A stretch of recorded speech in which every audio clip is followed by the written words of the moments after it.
मैं Nitesh Kumar educational trip में आप लोगों का स्वागत करता हूं। दोस्तों, आज की हमारी यह वीडियो सी-टेट स्पेशल के लिए है। मैं आपको बता देना चाहता हूं कि यदि आपने हमारा यह वीडियो अगर मिस किया तो हो सकता है कि आप बहुत कुछ मिस कर जाएंगे। इसलिए आपसे हम निवेदन करते हैं कि आप सब्र दिखाते हुए इस वीडियो को पूरा देखें, क्योंकि यह वीडियो सी-टेट स्पेशल के लिए है। मैं फिर से आपसे रिपीट कर रहा हूं कि आप लोग सी-टेट स्पेशल का यह वीडियो जरूर देखें, क्योंकि ये वही भाग है जहां से सबसे ज्यादा प्रश्न अब तक पूछे गए हैं। आज हम लोग जिन महत्वपूर्ण बिंदुओं के बारे में बात करने वाले हैं, या फिर आपको यहाँ पर जो भी महत्वपूर्ण बिंदुएं दिखाई देंगी जिनको मैं बताता जाऊंगा आप लोगों को, ये सब के सब बिंदुएं आपके एनसीएफ सन 2005 की जितनी भी कहानियां हैं उन कहानियों का सार संग्रह है, यानी कि उन्हीं सभी कहानियों से कलेक्ट किया हुआ यह है। उन सभी कहानियों से कलेक्ट करने के बाद फिर यही से आपके बार बार प्रश्न पूछे जाते हैं। एनसीएफ सन 2005 की कहानियों के नाम से मैंने 4 वीडियो ऑलरेडी लॉन्च कर दिया है, जिसमें मैंने पर्यावरण शिक्षण और सी-टेट पर्यावरण के नाम से एक फोल्डर बना करके रखा हुआ है, प्लेलिस्ट बना करके रखा हुआ है, जिसमें आपको सी-टेट से संबंधित पेडागॉजी यानी कि पर्यावरण शिक्षण और साथ ही साथ एनसीएफ सन 2005 की कहानियों के 4 वीडियोस मिलेंगे, जिसमें प्रत्येक वीडियो में मैंने 10 कहानी के ऊपर बात किया है। उन्हीं कहानियों से जो कुछ महत्वपूर्ण बिंदु कहानियों में छूट जाया करते हैं और जो कुछ भी नई चीजें होती हैं उनको ऐड करने के लिए हमने यह वन लाइनर लॉन्च किया है। हम आशा करते हैं आपको यह वीडियो पसंद आएगी। अंत तक आप इस वीडियो के साथ बने रहें और शुरू करते हैं हम लोग इस वीडियो को। पानी को साफ करने का सबसे अच्छा तरीका उबालना है। तो हम लोग क्या करते हैं कि जब कभी भी पानी को साफ करना होता है तो पानी को साफ करने की विभिन्न प्रकार की विधियां होती हैं। उन सभी विधियों में पानी को उबालना पानी को साफ करने का एक सबसे अच्छा तरीका माना जाता है। और ऐसा कहा जाता है कि जब कभी भी हम पानी को उबालेंगे तो उसके जर्म्स, उसकी जितने बैक्टीरियाज हैं वो समाप्त हो जाएंगे। साथ ही साथ हम लोग कैल्शियम कार्बोनेट का इस्तेमाल करते हैं, लाइमस्टोन का इस्तेमाल करते हैं। पानी को साफ करने की विभिन्न विधियां हैं, लेकिन सामान्य तौर पर पानी को साफ करने के लिए पानी को उबालना सबसे अच्छी विधि मानी जाती है। और आप लोग भी घर पर अगर हैं तो वर्तमान समय में अगर उबला हुआ पानी पिए तो वह आपके स्वास्थ्य के लिए सबसे ज्यादा लाभदायक होगा। अगला है वेलमनिया, कर्नाटक में है। वेलमनिया एक जगह है जो कि कर्नाटक में है। प्याज की फसल जुलाई महीने में उगाते हैं। खूंटी की मदद से खेत की मिट्टी नरम होती है। हल को कुरीगे कहते हैं। हल को कुरीगे कहते हैं या फिर हल को कुदाल, ये कुरीगो को कुदाल भी कहते हैं, दोनों चलेगा यहाँ पे। 20 दिन में प्याज के छोटे छोटे पौधे निकल आते हैं। बिना बोए कुछ पौधों का अपने आप निकलना खरपतवार कहलाता है। जैसे कि हम लोग देखते हैं क्या है कि हमारे खेतों में कुछ ऐसे पेड़ पौधे निकल आते हैं, छोटे छोटे पौधे निकल आते हैं जिनकी कोई आवश्यकता नहीं होती, जिसको बोया नहीं जाता है। तो बिना बोए वह जो पौधे निकल करके आते हैं उन्हीं को हम लोग क्या कहते हैं, खरपतवार कहते हैं। जब प्याज के पत्ते पीले हो जाते हैं, जब प्याज की फसल हो जाती है, यानी कि जब प्याज की फसल तैयार हो जाती है तो उस समय क्या होता है कि प्याज के पत्ते पीले हो जाते हैं। इलिगो, इलिगो का मतलब होता है हसुआ। तो इलिगो की सहायता से पौधे से प्याज अलग करते हैं। सब्जी पर पानी इसलिए छिड़कते हैं ताकि वे सूख न जाए। गीजू भाई बेदका गुजरात में रहते थे। कलचुड़ी, जिसको इंडियन रॉबिन के भी नाम से जाना जाता है, इसके घोंसले नाजुक टहनी, जड़ें उनकी बनी होती है। कौवे पेड़ की ऊंची डाल पर घोंसला बनाता है। घोंसले में लोहे के तार और लकड़ियों की शाखाएं होती हैं। कलचुड़ी की चोंच अंदर से लाल होती है, यह कीड़े खाती है। कोयल अपना घोंसला नहीं बनाती, यह कौवे के घोंसले में अपने अंडे देती है। कौवा इन्हें सेता है। जैसे आप लोग जानते होंगे कि कोयल पक्षी जो होता है वो कभी भी अपना घोंसला नहीं बनाती है। वह अपने अंडे कहाँ देती है? तो वह अपने अंडे देती है कौवे के घोंसले में। कौवा अपने बच्चों में और कोयल के बच्चों में अंतर नहीं कर पाता, जिसकी वजह से वह कोयल के बच्चे को भी सेता रहता है। अगली बात है आपका फाख्ता, जिसको हम लोग डॉफ कहते हैं। कैक्टस के कांटों के बीच या मेहंदी के पेड़ों पर अपना घोंसला बनाता है। गौरैया घर में या आसपास कहीं भी घोंसला बना देती है। बसंत गौरी गर्मियों में टुक टुक करती है और पेड़ के तने में गहरा छेद बना करके अंडे रखती है। और यही जो आपकी बसंत गौरी पक्षी है, इसी को हम लोग टुक टुक पक्षी के भी नाम से जानते हैं। अगला है शक्करखोरा, छोटे पेड़ या डाली पर लटकता हुआ घोंसला बनाते हैं। इनके घोंसले में मकड़ी के जाले भी होते हैं। अगली बात है नर बीवर पक्षी अपने अपने घोंसले बनाते हैं और मादा को जो घोंसला सबसे अच्छा लगता है उसी में अंडे देती है। अगला सबसे महत्वपूर्ण बात यह है जो अब तक का है, वो ये है कि अलबरूनी के ऊपर डाक टिकट 1973 में छपी। उनके जन्म के 1000 साल पूरे हुए थे। अगला है जैसलमेर राजस्थान में है। यहाँ साल में 10 से 12 दिन ही बारिश होती है। जैसलमेर ऐसा स्थान है जहां पर, जिसको हम लोग कहते क्या है कि यह निम्न वृष्टि का क्षेत्र है, यानी कि यहाँ पर सबसे कम ज्यादा वर्षा होती है। और सबसे कम वर्षा होने का मतलब है कि यहाँ पर केवल 10 से 12 दिन ही वर्षा होती है पूरे साल भर में।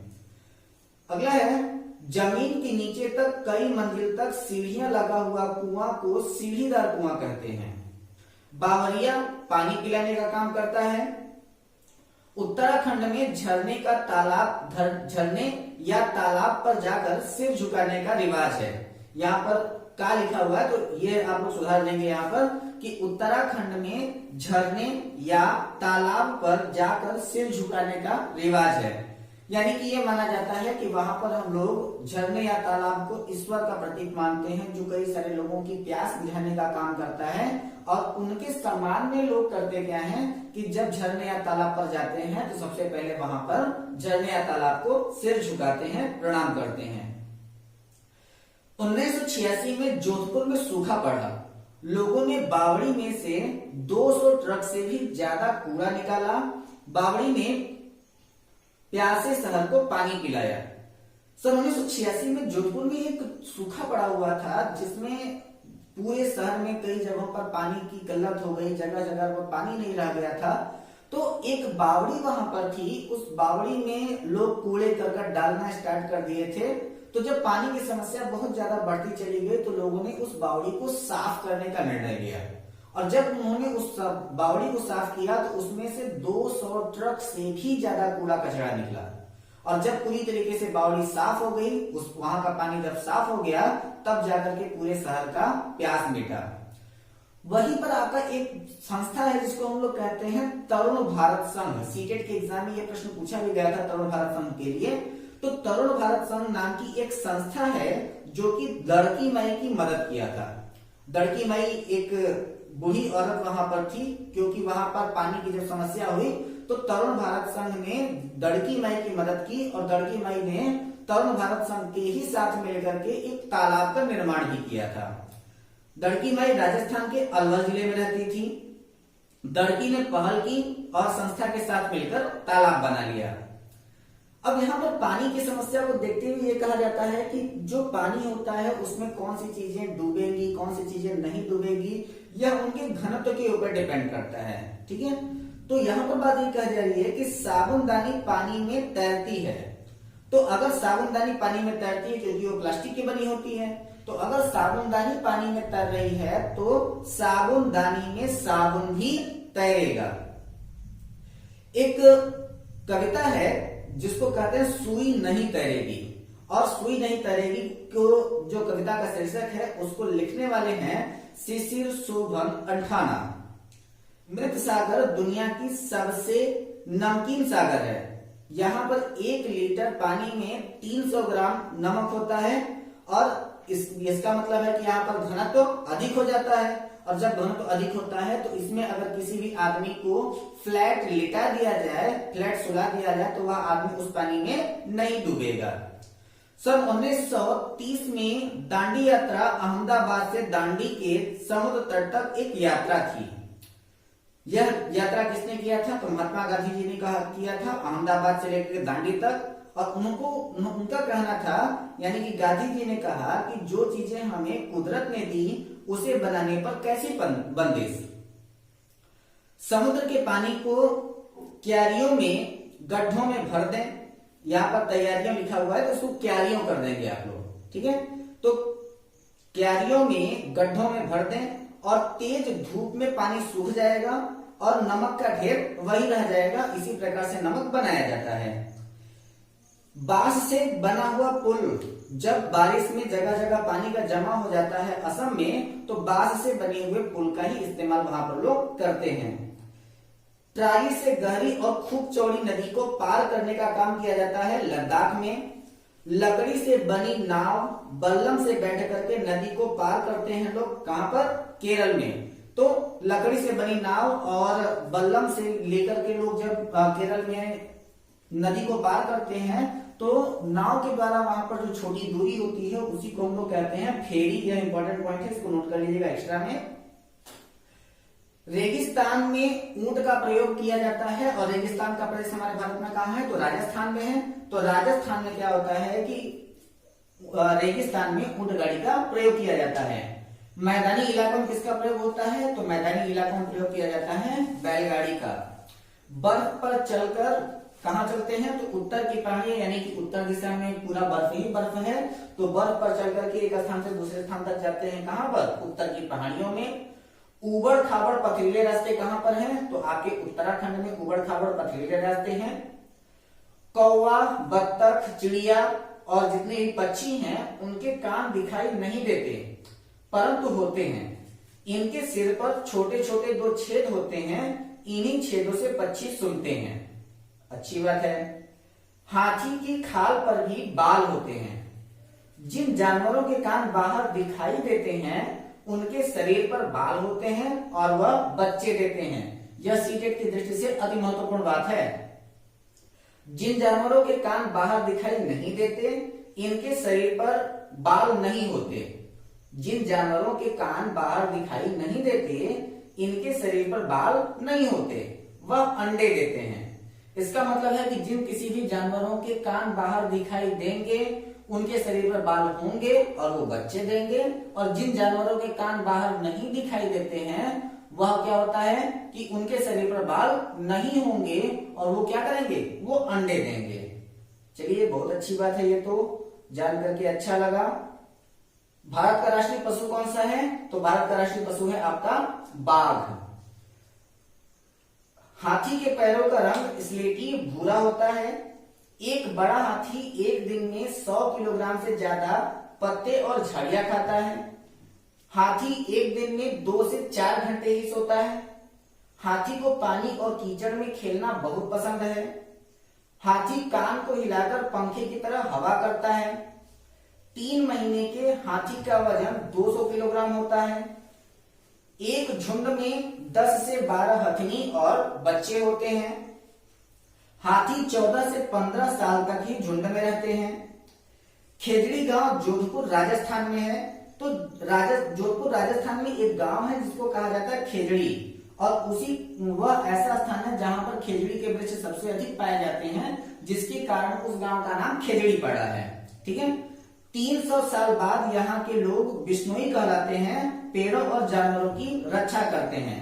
यह भी प्रश्न पूछा गया है कि खेजड़ी गांव के लोगों को क्या कहा जाता है? तो खेजड़ी गांव के लोगों को बिश्नोई कहा जाता है, क्योंकि ये लोग 300 सालों से जानवरों एवं पेड़ों की रक्षा कर रहे हैं। ठीक है।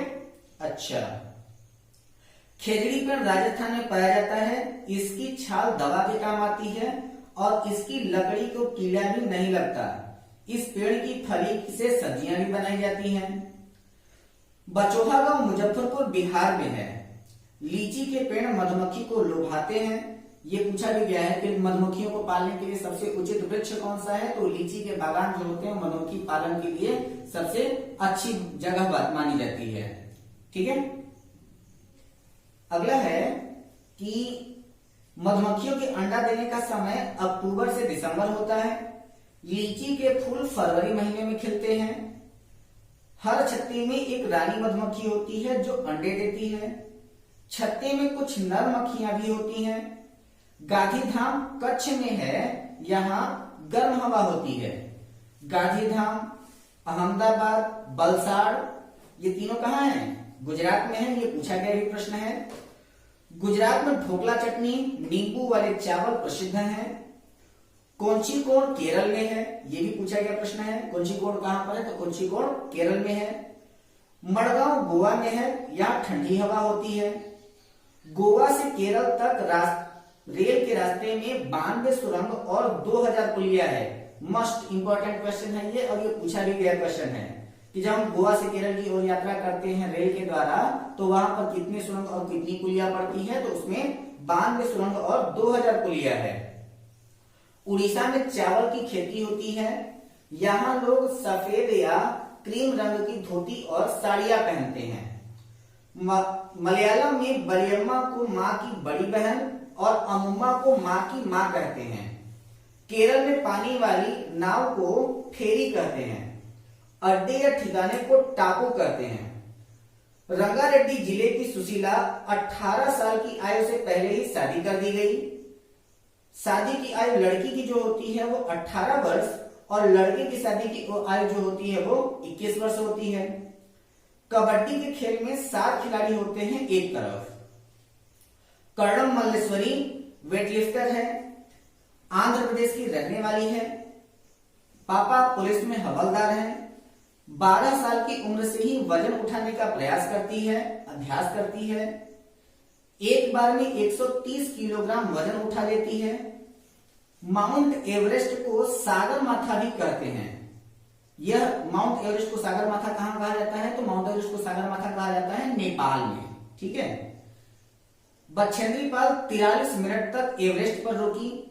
भारत की पहली एवं विश्व की 5वीं महिला पर्वतारोही है। टेंट लगाने के लिए और बिछाने के लिए प्लास्टिक की 2 तरफ वाली सीट थी।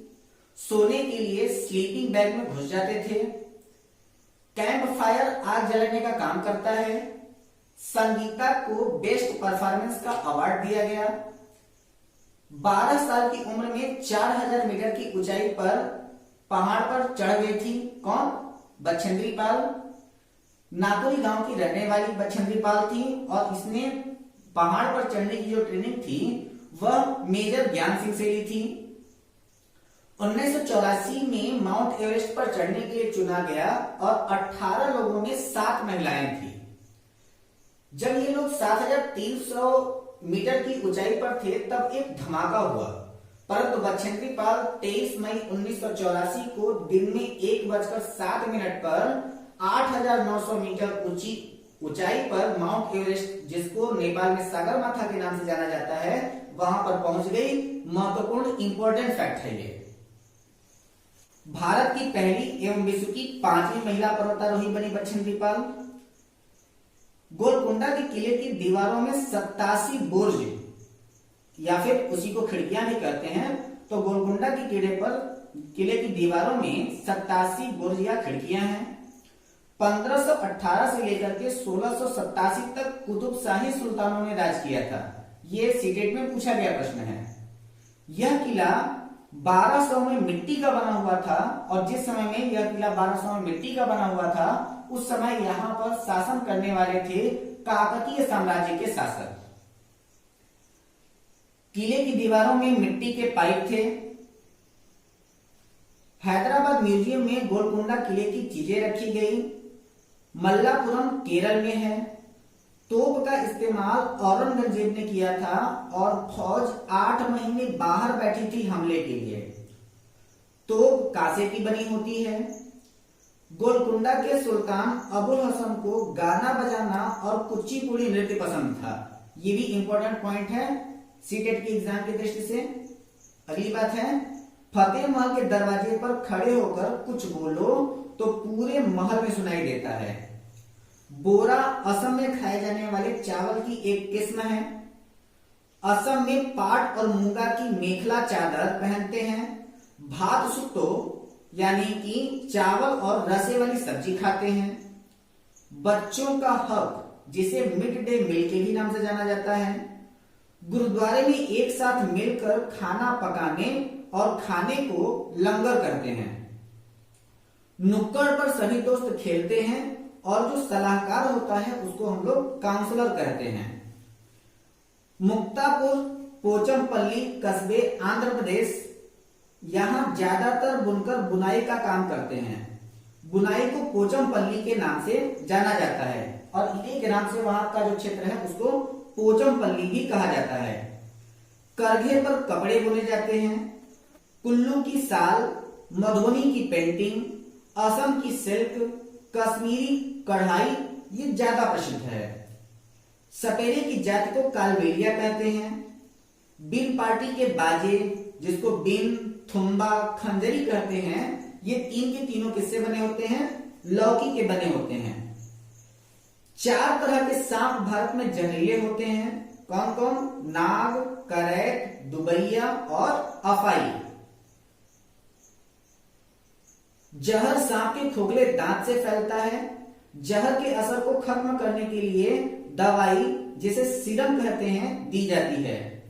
खाना और पानी शरीर में न रुके इस वजह से ग्लूकोज चढ़ाते हैं, यानी कि खाना और पानी अगर शरीर में न रुक रहा हो तो ऐसी कंडीशन में शरीर में कमजोरी होने लगती है और उस समय क्या करते हैं कि शरीर में कमजोरी को दूर करने के लिए ग्लूकोज चढ़ाते हैं। मार्टिन फौजी 1822 में 18 साल का था जब उसको गोली लगी, तब उसको डॉक्टर बोमेंट के पास ले जाया गया। दोस्तों आज की श्रृंखला में बस हम लोग इतनी ही बात करेंगे।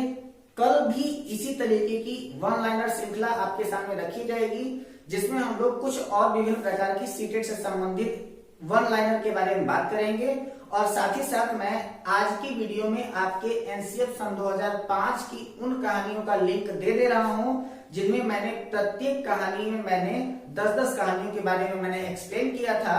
उन कहानियों को देखें और साथ ही साथ आप इस वीडियो को भी पूरा देखें और अपने सीटेट की तैयारी को सुदृढ़ बनाए रखें। अभी भी सीटेट की परीक्षा में असमंजस पड़ा हुआ है कि एग्जाम आपका 5 जुलाई को होने वाला है या नहीं होने वाला है, यह 20 तारीख को ही क्लियर हो पाएगा। तब तक आप लोग जुड़े रहें हमारे साथ अपनी एक सुदृढ़ तैयारी के साथ। तब तक अपना और अपनों का ख्याल रखें। यदि आपको हमारी यह वीडियो पसंद आई हो तो हमारे इस वीडियो को लाइक करें, अपनी राय हमारे कमेंट बॉक्स में दें। यदि आपने अब तक भी हमारा यह चैनल सब्सक्राइब नहीं किया है तो हमारे चैनल को जरूर सब्सक्राइब करें तथा इस वीडियो को ज्यादा से ज्यादा लोगों को शेयर करें। घर पे रहें, हंसते रहें, मुस्कुराते रहें, अपना और अपनों का ख्याल रखें। मिलते हैं अगले वीडियो में, तब तक के लिए धन्यवाद।